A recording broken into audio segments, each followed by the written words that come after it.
Right. One of the things you referenced it earlier with the story of how you like transitioned out of being a full-time pro, and a couple of times you tried the mini comeback and stuff. Right. And essentially, the story makes sense because I would set it up this way. At the time, the professional Counter-Strike scene in general was way more limited in terms of events. But at least if you were European, by the way, you had those like 2 European CPLs. They'd have one again in each season, and you could sort of play an extra event, and you'd have the odd other ones that popped up along the way. The problem for you guys was if you were in NA at the time, since no one except Team 3D can basically afford to go to Europe, you only have the 2 big American CPLs, and they're like 6 months apart roughly. They're basically at the end of like half a year at the other end. So the problem you have is like when you get this status like number 1 NA team, I know what you're talking about. You were talking about the event that ruined the team was the ESWC qualifier the next year. It was the one that was like 6 months later. But the problem is it's 6 months after the previous results. So yeah, you've played Cal Invite, you've had online games, but when you come to this LAN, done a couple small Midwest events as well in there. But but it's you don't really get like a proper circuit to play at. So I can say coming into this LAN, I'm pretty sure, I've no doubt.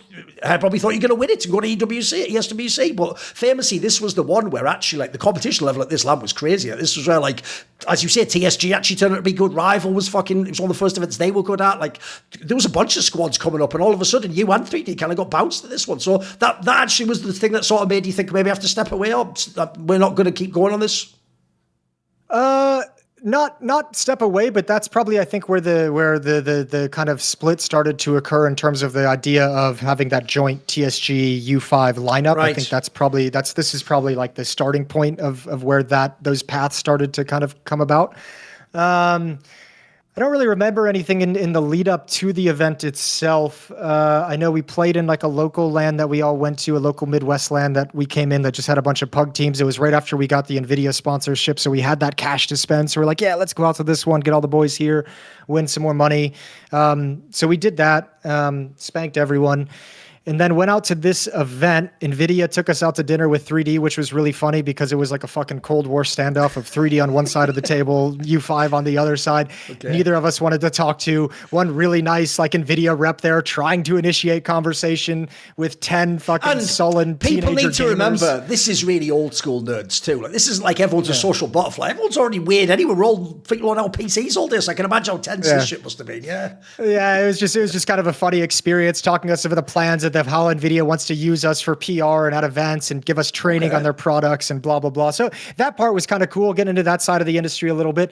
But the event itself, I mean, just to touch on how you kind of talked about the scene being organized, we had these like kind of local LANs and regional of like Midwest did their own, East Coast did their own, West Coast did their own. In fact, I think West Coast even had North Cal and Southern Cal. Yeah. And then Texas had kind of Central. And those regions all had their own little mini LANs that accounted to nothing, like didn't give you any like crazy credit outside of that region. And then the main events that you'd go to would be, these were all qualifiers. So the main event for NA would be the ESWC qualifier for the main ESWC event in Paris would be kind of our big events that we would have. So yeah, we went out to that one in California. I only remember the games that we lost. I don't even remember if we won any games. I think we beat maybe one team, but I remember that was the event. I don't know if it was the first one, but NOA had just been formed recently. shaGuar, that was BSL. When they just got Element. Yeah, Element had just gotten into the team. What's his name? The Method was there, I believe, from the NA side of things. And this was huge because I hated shaGuar. I fucking hated shaGuar, and I fucking hated... By the way, I'm guessing for similar reasons as what we said with Fraud, really cocky individual, like the shit talk people a lot. Yeah, it's kind of Yeah, and maybe shaGuar was the same as Danny. But it's his teammates. It's why years later, when everyone was like, "Wow, have you seen he's like a poker player talking shit at the table?" I was like, "That part's not surprising at all, man. That's just in keeping with his character." I think he was practicing for that 20 years before. Yeah. I fucking hated shaGuar, and you know who else I fucking hated on that team? BSL. Oh, okay. At the time, it was just funny because years later, BSL and I would have to have like kind of a making up moment because he came and worked for ESL. He was actually pretty high up within the ESL structure. Okay. But at the time, I fucking hated BSL. And we played against each other, and they were kind of like the all-star, like the dream team, right? They had all like the Counter-Strike celebrities at the time. So we set up to play our game at ESWC. Match is supposed to start at this time. We're all ready to go. Boom, delays, not unheard of. This PC's not working properly. It's not getting enough FPS. It's only getting, 100 where it should be getting 150, which I understand, big deal, and it's going to sound worth in the context of current professional Counter-Strike. We're all like, yes, your machine should be operating at 600 FPS. At the time, that never fucking happened. No. At the time, PCs didn't have the same hardware. You're playing at a LAN center. Sometimes you get a shitty PC. Sometimes you get a good one. You deal with it. Well, the fucking NOA motherfuckers used all this celebrity to delay the match start by like an hour and 10 minutes. So while we're in the server warming up, running around, playing, getting ready to start, they're delaying the game. But it's not like the game is delayed, we'll start in an hour. It's like we're going to start in 10 minutes. So we're still so we just end up warming up and playing Counter-Strike for an hour, bored, exhausted, lose focus, and they're waiting and saying, we're not starting until we get a new PC. ESWC, despite us telling them, won't penalize them in any way because they don't want to penalize shaGuar. They don't want to penalize Element. They don't want to penalize all the big name players. They give them the benefit of the doubt. We start the game. We're fried because we've been just running around playing mindlessly. Again, we don't understand at the time the conversation of having your focus and your discipline and your mentality in the right place for the match start isn't really a concept. Like we should have stepped away from our PCs and gone blah, blah, blah. But we were just fried, put up a fight, end up getting beaten. And then we go into Rival. And as you said, they've kind of gotten good out of nowhere. They probably did what we did, which is hyperbolic chamber for fucking 4 months, learn all these new things, play on LAN a bunch on the West Coast. They had some tricks we'd never seen before, some boosts we'd never seen before that were on the edge of, we're on like those legality fucking gray areas that they got away with and beat us. And I mean, frankly, I think, it's things where we had plenty of excuses of why we got beat in both of those games. But at the end of the day, this is my brother's mentality. He basically just kind of pulled it back and said, internalized it all. And was like, yeah, maybe this is all true, but you know what? We didn't know about this boost. We weren't really focused in this game. We didn't have the mentality we needed. We weren't well prepared. Those are all things that we could have done better, and we fucked up. So kind of put it within the team, which is a good thing to do. But I don't think that those losses were frustrating and upsetting. Didn't cause any big rift in terms of changing the team. But I think it certainly started the path when TSG did so good at that event, and my brother talking to those guys there kind of got that idea planted for a later date. Right. As you say, let's talk about it. Wait, one other fun thing that happened at this event, which as I just described, I fucking hate shaGuar, so this was a personal bit of fun for me, not actually fun. There was the guy in like in the IRC at the time called Tiger 1G. Oh, I know where you're going on this. Come on, hit me. I can't believe you're going to tell a story. Go for it. I hope he's not around. I don't know if he's still around. I always liked the guy. He was always a really cool guy. I like talking with him, like playing with him. He rolled up into ESWC, and this is back when like we knew our aliases and our names, but we didn't know what everyone looked like. So like I didn't know this was who it was. And he walked up to Danny, he walked up to Fraud and just goes, "Hey man, I just came for the event. I'm just a big Counter-Strike fan. I really like shaGuar. I brought this mouse pad. By any chance, do you think you could go get him? Could you bring him out here so that he could sign this mouse pad for me? Could you go get him for me? I don't know him." So Danny's like, yeah, I'll go get shaGuar. This is cool. Some fan wants a signature. That's fucking sweet. Hope one day someone's going to want my signature. Brings shaGuar out. shaGuar walks up and says, he had like the fucking bubbly walk too. He had everything. It's great. Of being like the big dick in the fucking room. Someone wants my signature. I'm a celebrity. Like, hey man, I'm shaGuar. It's nice to meet you. You need me to sign a mouse pad? And the dude just fucking sucker punched him right in the stomach. Just fucking drilled. And that's how Houdini went out. And this is a big dude as well. That's a good line. That's big, a bar. Okay. It's a big guy and just fucking drills shaGuar in the stomach. And like later rumors and like sides of the story mentioned that he had like a what are the fucking metal that you put on the brass knuckles? Dusters. Okay, right, yeah, brass knuckles. I don't think that was true because I think that would have caused way more fucking damage. But regardless, he straight up sucker punched shaGuar right in the gut outside of this venue and then just fucking walked away. And which, by the way, is the nightmare fuel for anyone in esports. Like, hey, if I don't see you, hey, how you doing? You'd have no way of knowing it's coming. That's so brutal, isn't it? But like that was the scene at the time. Like that was what happened. And like that is shaGuar talking all that shit to random people online. Like, eventually you're just going to get fucking hit. And he did. Oh no, the mistake he made there, you have to realize is, you have to remember shaGuar's one of those Canadians from like the East Coast who's just like, hey, we're just nerds. You're talking shit there to some like West Coast guy who like probably has literal friends that are gangbangers or something. Like he might actually like this, rock up to the land and just clock you. Like, it might happen. Yeah. I mean, I don't know how much of that was ever true, but there was like always stories around those West Coast guys of having like some kind of gang affiliation or affiliation through an affiliation to something going on. And like, I was a fucking young 16, 17, 18-year-old middle-class sheltered white kid. So for me, like they all seemed like they had like a little bit of gangbanger to them. But I mean, it wouldn't surprise me. I know, like, late towards the end of the scene, we heard stories about a couple of the players who would have like their brothers or their friends killed in gang violence as well. That would go out. That was like a big controversy for a while. So I don't know. It was all fucking weird, but it was certainly like that was an eye-opening experience for me coming from fucking West Coast Dutch Catholic, or I mean west side of Dutch Catholic Michigan, being like having some big burly Mexican dude just come up and sucker punch a player. Yes. I was like, holy fuck. No, also it was shaGuar, so I was kind of like. Aside from the shard and Thorin, but I know what you mean though. That is, it was way more of a Wild West, like you say. Because by the way, I can confirm, not only is that the case, that I've heard stories similarly, but like there's even people, I won't say names, some of them eventually had like literal problems with drugs when they'd step away from the game because that was just what their life was back then, because they were literally just some guy in Southern California, Again, part of the rumor was like half the West Coast teams in the early CPLs were just like showing up on crystal meth before their games because they would just like stay in the room and just fucking do it 10 minutes before the match went live. This is before Adderall was a thing, and essentially they were just using meth for the same purpose, And just like, and here's the sad thing. Look, obviously, don't put this in the fucking after-school special, but some of them were pretty fucking good when they were on meth. That's all I'm going to say. Like, I'm not going to lie. Some of them had it. The fucking Teagles got spicy there for a time. Again, wouldn't recommend it long term, but in the short term, did give them a little bit of a kick, believe it or not. But I mean, dude, like, I don't know. The fun thing about reminiscing about this shit is like LAN culture back then. Like, so many fucking wild stories. Like, dude, there's stories of. There was a story I never confirmed of Warden getting spit on in the BYOC, someone getting pissed at him from an online confrontation, just finding him and spitting on him. I remember fucking Chameleon, who is one of the most like popular or like not popular, most famous early Counter-Strike players for being one of the best on the early X3 teams before 3D came about. Like he got fucking, I'm assuming he was a little bit drunk, but he got pissed at being told he couldn't go to the bathroom like in the middle of a game. So he walked to the corner of the tournament area and pissed in a Gatorade bottle. No, it was Big Dog. It was Big Dog. Big Dog, sorry, Chameleon. Big Dog did this and just like peed in the fucking Gatorade That's a bottle. real story. He got kicked out for it. Yeah, absolutely. But it's just like like shit just going on at these like fights breaking out. Yeah.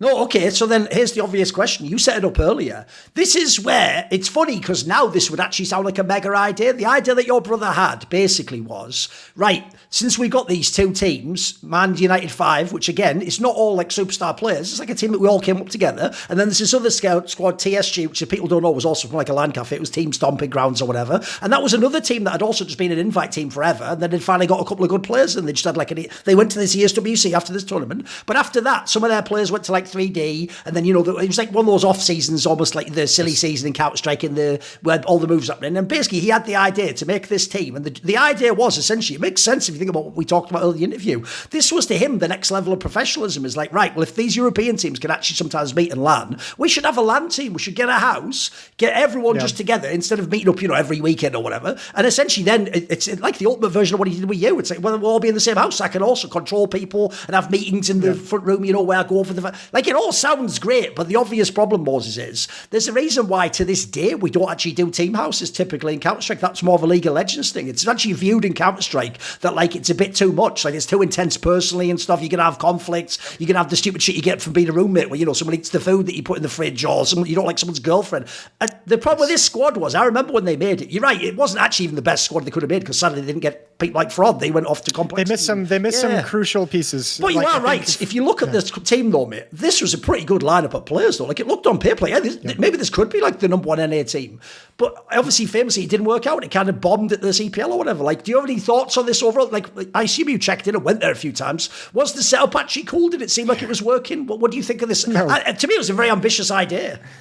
It's a cool idea. It was a fucking disaster and a train wreck. I mean, it was everything. It was everything you thought it would be if you imagined a worst case scenario. Yeah, it was like, well, first your point is they missed some of the key people I think they needed to make this work, which I think you needed Fraud would have been a good one to have from U5, and you needed Volcano, I think, from the TSG side of things. You needed either that really, really strong phenom opper, or you needed that really talented phenom rifler, because I think Volcano has always been super underrated when we talk about the great players in North American Counter-Strike. So is Dominator, for what it's worth. But yeah, they put together a great team. I mean, I'd say the best IGL, obviously biased, in my brother at the time. I think Dominator had just started breaking out and was starting to be like really live up to his fucking name. Trip, obviously, with how good he can be. Volcano, who was a really, really talented, and DeBears, who like Sunman and I said Volcano. Volcano went off. Sunman was the one they picked up, and DeBears were like two legends of the NA scene. Incredibly talented, had been part of some of the best lineups up to that point. So they had everything they kind of needed, quote unquote, on paper. I just think they really missed fraud, and they probably could have put Volcano in for somebody. But more than anything, it's exactly as you described. This situation where they all kind of live in the same house where esports was eventually going to go, and probably found some success when it is actually done the right way, where it's a house that has enough space where everyone can live in, where you have a certain amount of professionalism involved in it with a coach, manager, structure, at least checking in on the players. But this was 5 players. I think 2 of the players had their girlfriends there with them, living with them for the most part. So 7 people in a 2-person apartment. Oh, right. They shared 1 car, and I think like to help make some extra money on the side, some of them grabbed jobs at one of the players' parents' companies, which sold hail insurance. So they would be going door to door trying to sell insurance. Okay. And Michael was working at the LAN center that sponsored them when he wasn't practicing, which essentially made his work practice. So he would spend 9 hours at the apartment sleeping and doing whatever and eating, and then go into the LAN center, work as an hourly employee, chain smoking cigarettes, watching demos, playing Counter-Strike, and then the team would come in for practice. And I mean, there's just no way to be a productive team. Even if you have PCs at the apartment, which they did, you're never going to get a good practice with 7 people in a 2-person apartment. Something's always going to be dirty and in the way. Something's always going to be distracted. A girlfriend's always going to be bugging one of the players for something. A girlfriend's always going to be nagging something. Someone's always going to be upset that something's not clean. And you just have too much shit going on with too many different people to ever be focused on the Counter-Strike. So I think where the attentions were there, I think in theory, it made a lot of sense. In actual practice, I don't think he realized all the pitfalls were going to be in the way. But yeah, I would go and visit. But when I would go and visit, it'd be like, hey, I'm coming up from college for the weekend, or I'm coming up in my summer break for the weekend. Let's get drunk and stoned and play fucking Congo Bongo, we were playing that fucking, this was a game all the players got in at the time. They'd have it at all the CPLs. The Diddy Kong Bongo game for Dreamcast, where it would play the music and you'd have to fucking hit the bongos. We got really fucking good at that game. But really, it was just going and partying. And I mean, eventually it just turned into what every gamer fucking house did in the 2007, 2008 CGS era, with just a bunch of people spending their free cash on pot, playing video games and fucking getting high and probably having a great time, but not doing anything to accomplish any goals, After this, once you'd obviously this is all going on while you've stepped away briefly from the game, people will forget this. It's not even listed actually on your Wikipedia because the placing's not good enough. But you did go to a CPL with Tech, if people don't know. And I looked it up, and I actually did an old article back when you joined this team where it tells you actually give the story back about it said back then, basically, you said that you have to realise the CPL that was in the summer of this year was the one where Rival and Death is Eternal, the 2 West Coast teams, both had their run. I think Death is Eternal was top 6, and then Rival famously was 3rd, which is the place they always had at all CPLs afterwards. And you said in this article that actually you initially had the offer to join the Death is Eternal team, the West Coast team, which fully enough, by the way, later in the story actually became some of the United5 players, but that's by the by. And that you were thinking of doing that, but then last minute, I think it was ELEAGUE from Tech or something, messaged you and was like, join Tech instead, and you went to them. Now, is that how you remember it? Should you have joined the other team? What was the story on this? I think this is the ultimate failure of my mentality, and why I've always had a big credit to my brother within my career, because really I think I drew most of my competitive mentality from him, and from his competitive mentality. I really latched onto that, and I think it kind of fed me to have to get up towards his level in terms of competitive nature. I had the opportunity to join DIE. They wanted me to. I played with them for a while. We did really good. I'll be honest with you, if I joined that team, we probably would have gotten 6th, maybe even better than 6th at that CPL. I think we would have been a better team. They went after me and got Slick instead of me. And then so he went on and placed 6th. Oh, now I see what you mean. Well. So basically, when you're seeing Fraud go on and do stuff and then Slick's in DIE, you're like, that should have been me. That should have been me. But that's the thing, is I played with them. And it was clear that we were very good, and it's clear that they were very good, and it was clear that we worked together, and it worked, and it made sense, but I wasn't enjoying playing with them. They had West Coast personalities. The culture fit probably wasn't there, right? I'm guessing. Yeah, the culture fit was way off, and this alludes to, this was one of the teams that had a lot of that, like... Yes. Street gangbanger affiliation from the West Coast. Maybe we beat you up after the ladder. Actually, they had the guy whose brother was allegedly killed in gang violence. Like he was on the team. Oh, yes, I remember, yeah. But also there was, look, I think the statute of limitation has, we'll get to that later on. But yeah, I didn't really enjoy playing with them too much at the time, and I could tell I wasn't going to enjoy playing with it. The only person I really matched up with well on that team was Patio John. Sure. But other than that, I didn't really get along with anyone.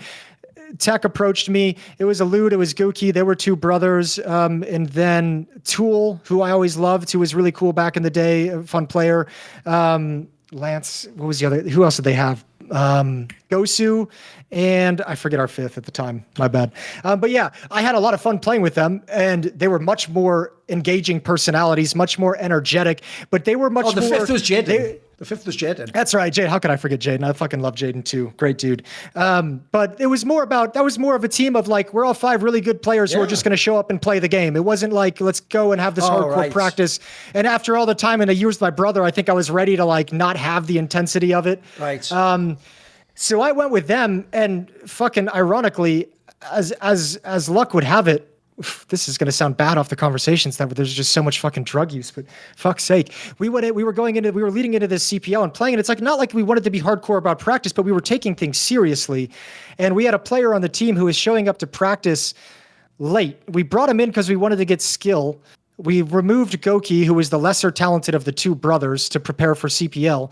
And this kid was showing up to practice like an hour late, 30 minutes late, 40 minutes late, not showing up at all because he was off doing fucking cocaine with a bunch of his friends outside of school. Okay. So he'd just be showing up he'd show up like 40 minutes late, just like so drugged out. And eventually it just got to a point where I had to like do the same shit that my brother was kind of like going down the path of being like, you're not taking this seriously enough. Like, we're not exactly a serious operation here, but you're really keeping the bar low. So we dropped him and brought the brother back, which we knew was going to probably make our placing worse. But we were just like, we don't want to fucking spend the next month practicing for CPL, wondering if our coked out teammate is going to show up and play. So we went to that CPL and had the lesser player. On top of that, Elude was a star player who was really good online, wouldn't match it on LAN, would get you 25, 30 kills online, would get you like 12 to 15 on LAN, and just too much to try and make up for it. And while we played some good games there against some good teams, we just didn't do well, and it kind of bombed out. And that was probably the most depressed I've been in my career. And that moment probably more than anything kind of led me towards the path of just fading out of, or like stepping out of the scene entirely. I would go on to have another 6 months or so in my career, a little bit more time when I would join that West Coast U5 team. But I didn't want to be, I don't know, I was just so depressed at how that all played out. Right. Being like, I invested all this time and made all these sacrifices. I have a player who is really good online but can't play on LAN. I have a teammate who was doing fucking drugs and didn't want to practice, so we had to take a less skilled, teammate into this event. And that was really, really frustrating for me, that event and that eventual loss as well. By the way, the interesting thing, you kind of tied it together yourself there, but I was going to ask about is the interesting thing is, it is easy when you're like, you have a brother, for example, who's running the team and and does all these different hats, in the game. It's easy to take for granted that like that does create a structure within from which to play. And the difference is then you can be the younger brother who just like, whatever, I just play a frag, just frag, don't worry about it. But when you get into these teams that are a mess like this, if essentially only the result makes that okay. Otherwise, you're just going to feel like, what the fuck's the point? I mean, I'm just wasting my time at this point. I mean, you don't get much prize money if you come 17th or something. You get fuck all, yeah. And I mean, more than anything, it's also just like the uselessness of being like, I don't know. I think at the time it was frustrating because I think there was also the element of I made the wrong decision, like watching Dai go on to play 6th as well. So I remember that event, once we got knocked out, I left the hotel room really early one morning when everyone was sleeping and went down, and I actually hung out with the Dai guys. I actually hung out with the team that asked me to join that I said no, and they were all just fucking cracking jokes. And that kind of laid the stones for me then to eventually, because they picked up Slick, but they never had faith in him as a player and didn't really think he was all that great. He was just kind of, he was the option to them. What he was to us as well was like, you are serviceable as our 5th player. So then after that, after that CPL, I don't remember how it all played out, but I know my brother sold the U5 brand to them. I think he stopped his thing. They got it. I joined the team as the 5th. I think he made that part. They had asked me again to join anyways, but he made that as a condition to the sale. And then I was on the team for a while. And even this team, like it was the same thing it was the same issues I had when I knew I didn't want to join. Was like, there's no personality comfort. There's no culture that's getting along. They operate very different in every aspect of life. They talk very differently. Same with me. Even kind of like the things of hopping at a server with a teammate and just one-on-oneing for an hour or something wasn't hitting the same kind of spot. So it was one of those things where it was work versus fun, and it was getting results, but it was never going to be a very long-lasting thing because I wasn't having fun. Right, before we... yeah, go on. Well, I don't know where you're going to take it next because it did hit a breaking point that we can get into, which is where I was going to say the statute of limitations has passed because this was one of the teams that at the time online would be playing with the smoke sprites. Like the West Coast teams always and players always had like a shady reputation. If people don't know, one of the maddest things about CS 1.6, because VAC was very, very basic and it wasn't updated, essentially the way you could cheat online was you just put a sprite into your a file into your folder and it just made the smoke completely invisible. So essentially the game thought it was putting the smoke out, but there was no image. And so essentially the reason it was the ultimate hack is the other guy thinks he's put smoke. You're just seeing right through it like a wall hack almost, but better in some ways. And that was essentially you couldn't, unless you checked someone's PC, there was no way to stop them doing this. Anyone online could have been doing it the whole time. Yeah, they sent me the files and they were like, okay, don't use these during practice, only use them during matches. Right. And just make sure if you shoot someone through the smoke, just spray the whole magazine. Like make it look like a spam. And like, and I'm pretty sure the teams were doing this as well, but it wasn't just yours. It was like it wasn't just ours. It was most likely everyone. I imagine. And I played with it, or I didn't play with the sprites, but I played the game, and just felt very weird about it, and stopped. And that was just like one of those things that was weird, and never used them in a match. I knew they were using them in matches, and then one game came up. We played like a game on Nuke where we had to have a stand-in. One of the guys from their friends stepped in off the bench. We were playing this game and we were losing. We were down like 10-6. I don't fucking know. I don't remember the scores. Whatever, it was close to loss. And this guy toggled on a wall hack and was just like, one guy's in the rafters, one guy's on top of the hut, one guy's in midi. Okay. Toggled it off, and he's like, all right, let's hit the upper bump site. And we did, and we won. We ended up coming back and winning the game, and then I quit the team after that match in the next, within the next week or so. It was just like, that was the kind of weird shit. But like, it's not ever a proper defense, right? But the game wasn't nearly as developed, but there were a lot of teams and players doing that. I don't know about the wall hacking side of things, although there were plenty of wall hackers in the scene at that time. Definitely the smoke sprites were pretty widespread. And yeah, just eventually that, like at some point, your love of the game and the competitive experience starts getting eroded and dwindling. And then you just got a girlfriend, you're just about to graduate high school, you're just about to go off to college. That kind of path of life seemed more appealing to me at the time. Sure. Right, let me ask you a question and we'll start to wrap up the playing part and do something about the analyst career, right? One question I have now is, if people don't know, one of the weirdest things about your career is you were there at the beginning of esports. And then to me, I was there the whole time. I didn't see you for like 10 years or something. And then you came like later and it's like, what the fuck, he's back? Like, so if people don't know, you really did completely exit the scene. You weren't even playing like semi-pro or anything. In fact, I've got a couple of stories. I'll make them very simple because I don't know how much people want to say it. You could choose to expand them if you choose to. So one of them goes that this is actually a story I got from Potter, who obviously people will know was at Flashpoint and was like a top analyst in CSGO, but then she went into Valorant where she's like a championship coach for EG, etc. She told me a story where during her time where she actually did play quite a lot of the time, obviously in the female scene, but in the like down years where there wasn't as many tournaments and there wasn't as much money, she actually had a job where she basically became, this would be complicated to explain, but basically her job was like to design dentures or something like that. And she would work in like the equivalent of like 3D modeling software, like you used to make like CGI in a movie, by the way. And she would essentially like draw the fucking dentures to the right specifications. And she told me some mad story, which is that actually like her gaming skills helped because since she had like shit hot hand-eye coordination, a person who came from like a real university just in dentistry,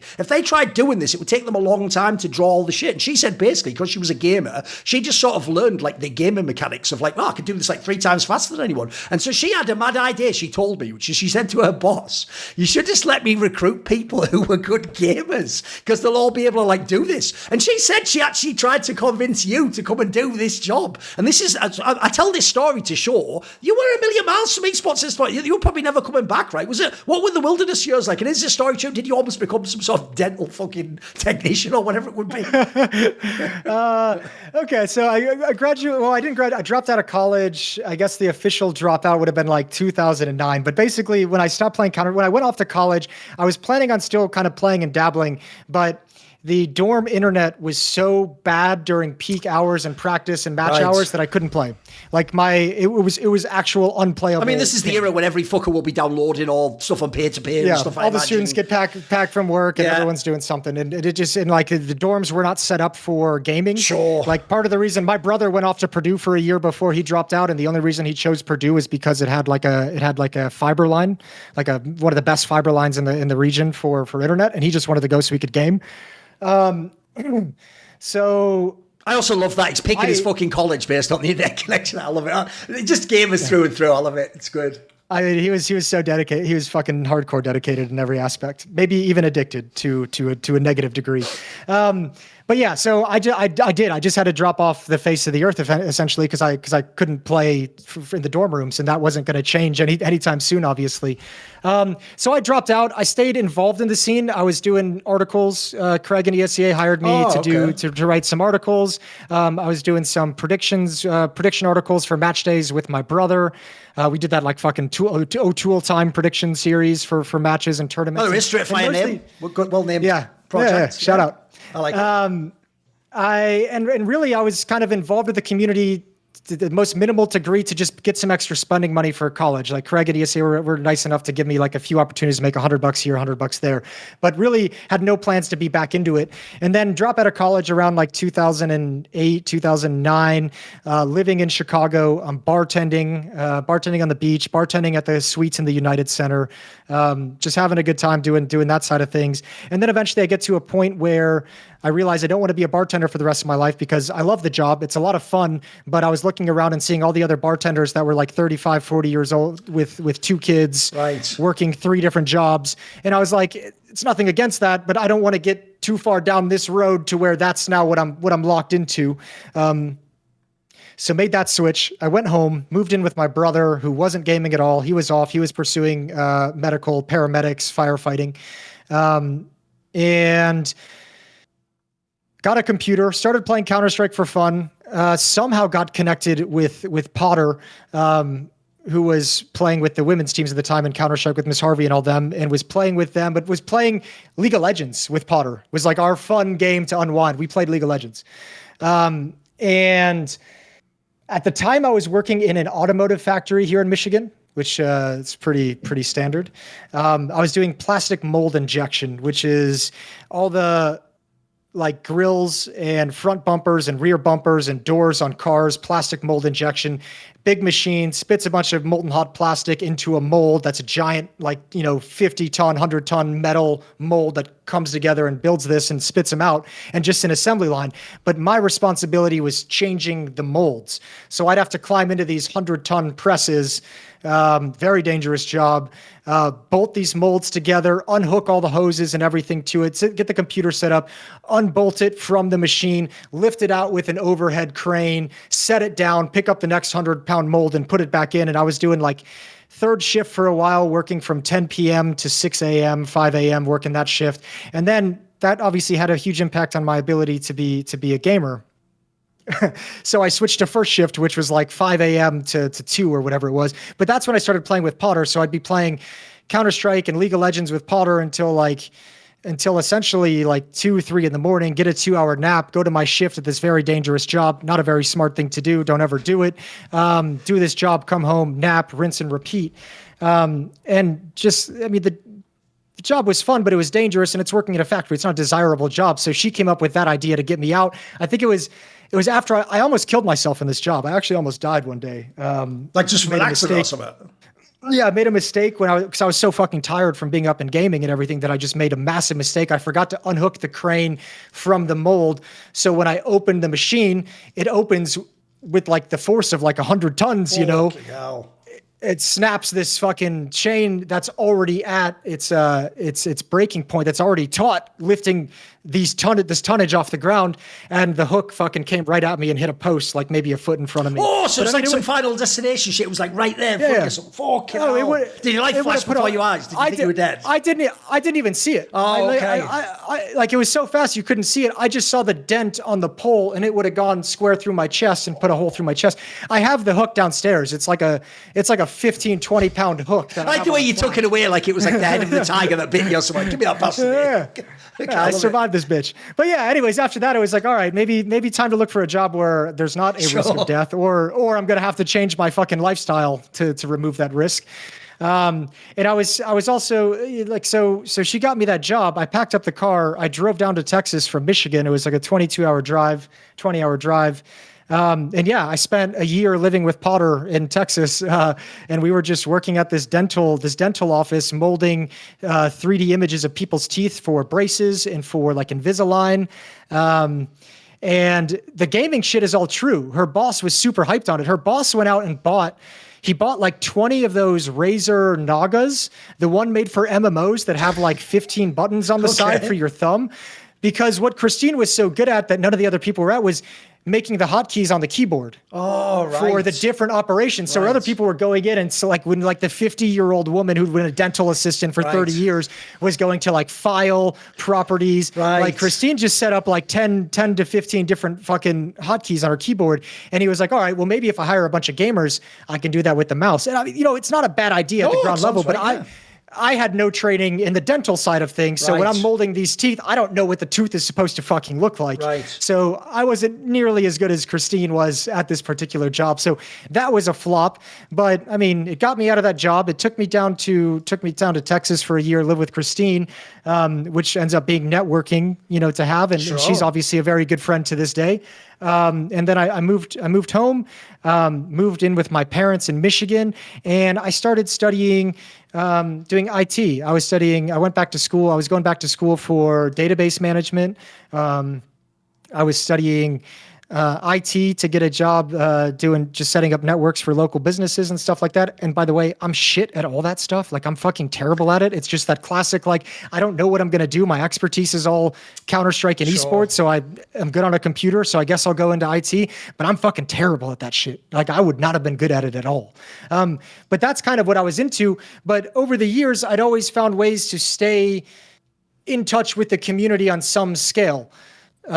So after Christine and moving home, I was doing all this studying. I was also playing for a team with Warden, with TM. I was also playing in Counter-Strike at the early levels of Invite in the North American Counter-Strike scene, just when Go came out in like 2012, 2013. So that's how my connection kind of came full circle back to Counter-Strike. Was Christine had gotten me kind of back into playing Counter-Strike, and I played a bunch with her, and she was competing. So I would sometimes, talk with her about her practices and how her team's doing and playing like that, and kind of give her tips and advice. And kind of had that sort of intersection, and joined the team when I was down in Texas and was still playing when I came back home. So we were kind of exchanging notes on how our teams were doing and blah, blah, blah, blah, blah. But that's how I kind of got back into the Counter-Strike world on a deeper sense versus just kind of staying in touch as a fun hobby that I've always had.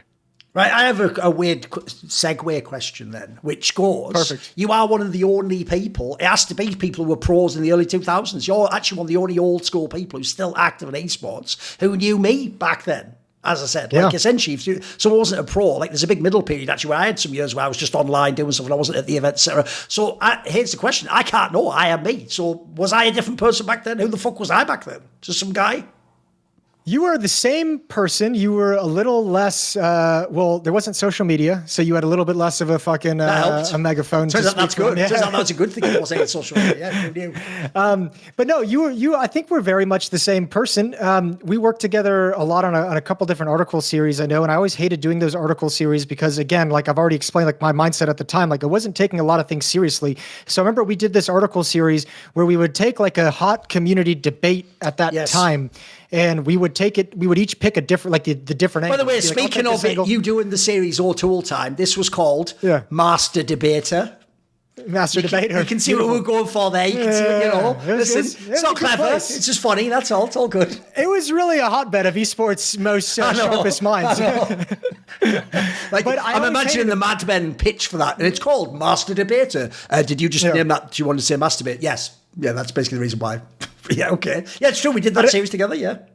I always hated doing them because I would come in I would have fun with it. I would sit down for an hour, 30 minutes, and I would just bang out my initial thoughts and emotions and feelings about the topic, and especially from talking to other players. And you would come in with a dissertation prepared that you'd probably worked on for 3 hours, that you'd written up, reread, worked through your own argument, found the flaws, and I would post this bullshit paragraph of fluffy conversation, and you would have this fucking poetic counterpoint, and I'd just be like, oh, this is fucking stupid. So by the way, that's even actually what it was like. I actually remember you would just do oh, here's the pros. I think this thing's good for this reason, and I'll be like, well, first of all, you've committed a logical error there, because what you said earlier, exactly. I know what you mean. I was going hard as fuck. I was trying hard. This guy's bringing fucking Roman fucking debate I was trying hard. I know, yeah.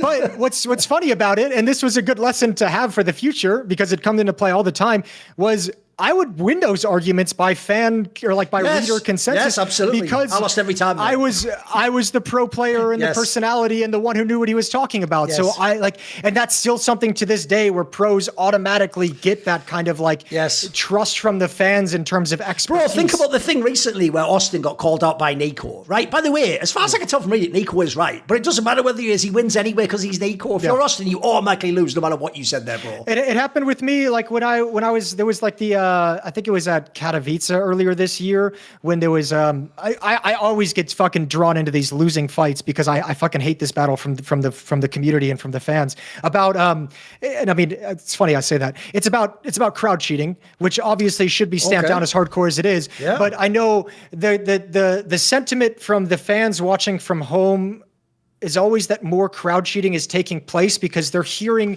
these audio cues from the crowd due to the crowd mics, and it's not always as apparent inside the player arena. Might not hear that, etc. Yes. Absolutely. So I take the public argument of I was standing inside of the arena. I heard what you're talking about. Right. It wasn't loud enough for the players to hear. They're way up on the stage, 100 feet away from the fans. Right. They can't hear anything with the headphones. And Rob's come in and is like, well, occasionally, once in a while, he tweeted this back. And I'm just like, absolutely wrecked you. Yeah, it's over. Yeah. So I always come out and publicly try and say it's. We have every measure in place. There's nothing more we can do outside of physically removing players from the arena, right? And look, I don't know if it's necessarily the right angle on it. My point is always, I hate booths. I want to stay away from booths as much as possible. I want the players to be exposed to things. And of course, there is a risk that kind of stuff can happen. But for me, I'm everything has been done to make this a 0.001 chance that there's going to be some of that. And I know that on some level with cheating, 0.001% is not acceptable, but I think in terms of the trade-offs in terms of what we'd have to do to get to zero, I'm always just I don't like that. But yeah, no matter what happens, when a player comes out and fucking hits you like that, you just fucking lose. They just get all the credit. And it was it's been frustrating throughout the commentary career too, because I remember man, when Days started casting after coming back out of his band, that era pissed me off so much. Because everything was Days is just, he's dropping so much knowledge. He's dropping all these things we've never heard before. And I'd be watching some of the games he'd be casting, and I'd be trying to find this knowledge that I apparently don't have. And he's saying all the things that I've said or that Henry said or another commentator has said, rephrasing it differently because it's his own words. But it's on some level, you're just does he really just get that much fucking credit for being some genius just because he was at one point a player? And that kind of stuff is always a little bit wild. But I'll tell you this, Duncan, I'll leave you with a little glazing on this question because I know the original question was, are you the same person now as you were then? And I don't think I knew you in the same kind of personal level that I do now after spending so much time in green rooms and working so many events and on podcasts and everything as I would have never known you that well back then. But say the one thing that you still have that I've always admired about your career was you have been, from the start, as I mentioned with the fucking master debater sequence, you've taken this esports shit so much more seriously than anyone. It's like 15, 20 years ago, you were treating it as it is now, you know, like that. And I think that's something that, and it's not to say you're the only one and it's some special quality, but I think there are a few people who have been able to do that and in various aspects of their work. And the only way, I don't know, I feel like I've always admired that because I think it's always been so important that we have people in this space that want it to grow, but also that treat it like it can grow and treat it with the respect and with the intensity and with the, I don't know, I guess the appreciation for what the history is eventually going to be. And that's the only way this industry gets built, if it's by people who are treating it like what it can be 10 years from now. And I think there's very few people who have been around for that long who I can say publicly have that quality, and you're one of them. So like in that sense, I don't know, personality wise, I'm sure you've changed a ton in terms of your interests and everything like that. But I think in terms of the kind of the work ethic that you've put into Counter-Strike and into esports, I think there's nothing to say about how you are now versus how you are then. You've always been a fucking content cranking machine for whatever reason. So for me, that's been the biggest thing from you 20 years ago to you now, is in that sense, nothing's changed. No, by the way, I actually appreciate that you noticed that, because that is one thing that people can never appreciate. It's funny that now I'm also, because I'm old in the scene, now I'm a loser again and everything's shit. But there was the middle point where it just looked like I was like I wasn't, by the way, some like fucking Dune shit, seeing the future. But I often do tell people, because I treated it, even when it was an amateur hobby thing, like I was a historian, I was trying to do really serious work, that ended up aging very well, as the kids say. Like 10 years later, that looked awesome. Because then you did have, like I say, I don't just have like, I looked up a demo, like I have like content about that shit from 20 years ago, and I know what you mean. Like I would give the analogy to actually what we were talking about with your brother Hare. Like back then, people who were even pro were just good at the game and just played. They wanted to have fun in a scrim. They don't want to run a bloody strat. So I would say the kind of people who took it seriously, I was just a bit like that, in the sense of like, it's not that you knew it was going somewhere, but like you hoped it would. You dreamed it could be that, and that if you took it seriously, one day it would sort of work somehow, and it kind of just it all worked out for everyone in a way. Yeah, and it's also why I think people from like our generation too, like I always hate when people tell me how lucky I got for being in this industry, because it's like, bitch, we had to put up with so much. Yeah, for sure. like I think the luck might come into like this game eventually turning the corner and making it big, but the hard work to be in the position to capitalize on that is like, it's insane. So, yeah, that's just a little bit of, I mean, what's funny about your story as well, and you should probably have someone do a reflections with you that's not yourself, but what's funniest about your story is how a player or someone like that is incredibly on brand that I did do it with myself. And it was good. And again, by the way, Moses, I also did treat it like I was a different person, and actually and asked the questions I would want to know the answers to. No, but I know, like, I'm sure this will pop up a couple times in the next part when we dive into more of the casting and analyzing side of things. But it's been funny in this career, as someone like you from that beginning, who doesn't have any kind of playing background, was never a big celebrity all-star player, how much influence you were able to curate, especially in the early CSGO, among your criticisms of how tournaments are run, performance. Like it's incredible. By the way, I always tell people this. I don't even mean it as like a compliment for myself. One of the reasons I always compliment ESL, even though obviously you know I don't work with them most for quite acrimonious reasons. In fact, you vastly hate large parts of it. But one of the reasons I always compliment them is, spoiler, this is why they're smart. They implemented most of the things I used to complain about for like 10 years. So guess what? The tournaments are what I want them to be now. So it's not even like I love them. Like I actually think they listened to the right advice. And that's why I love that format they had. I think it was fucking baller. They had the one for the last like 6-7 years. Is great. Yeah. I mean, yeah, it's been fun watching all those developments. And I think having the experience that, well, we have had, but especially you, with how closely you monitor different aspects of the scene and industry than I did, like that experience is so fucking invaluable. And I think a lot of going away from a lot of that experience, I think, is what's kind of taken us away, I think, sometimes from like the core grassroots of esports and the kind of like the lower levels of esports.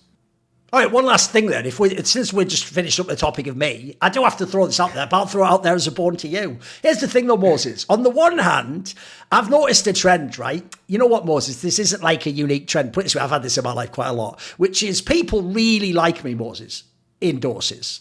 So here's the thing. If someone, like the obvious example is a mutual friend of ours, Anders. If Anders hasn't seen me for like a year, or he'll DM me like, oh, we should see me up at an event, or I'd love to like do a call with you. But the difference is, if we were at every event, you know, maybe that would go away a bit. Here's the problem, Moses. At times, I'm sure you have great memories. I'm sure there's also some memories in the green room of like, that was a nightmare, you know. That was a bit too much sometimes.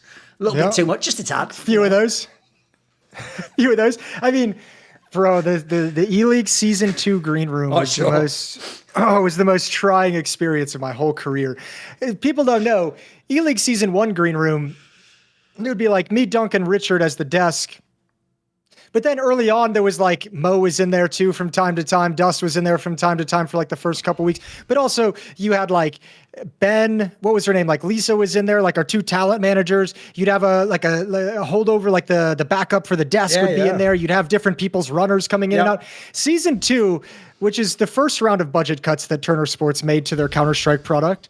It was like me, you, Richard in a room, and that was for like a month. Occasionally there'd be somebody in the corner. Yes. And this is in the era where you and Richard fucking loved Twitter battles. Oh, it was bad. You've mellowed out and chilled, but that year was like you two lived for that shit. Oh mate, the amount of times I would look over and see Richard scroll to the bottom of a Reddit thread and expand all the downvoted comments like, well, it's going to be a long day, Moses. Buckle might you want that second energy drink? Like, when I roll into fucking the green room at 10 a.m. and you're already having a gamer like a G Fuel and it's like oh well, we're fucked now. By the way, I've actually told the story on a recent episode we did on our show, the Elephant Movies channel. We do those movie reviews, and we did a review of the movie Leaving Las Vegas. And even though this is really dark, on that story, Richard essentially tells like his own version, but he didn't tell the one he thought. This is a dark secret me and you know, but he essentially told it anyway. There was a time in his life where, I'm not joking to the fan listening, Richard Lewis actually used to say out loud that a plan of his was, once he just decided he was done with it all, to like sell everything and just go and blow his own head off or something like. And he used to say this to us like, but not with the appropriate like, haha, it's a joke. You'd sort of be like, with no brevity. Is he being serious? Moses? Like, yeah, listen, it was raw back then, mate. We were raw as fuck back then. It's true.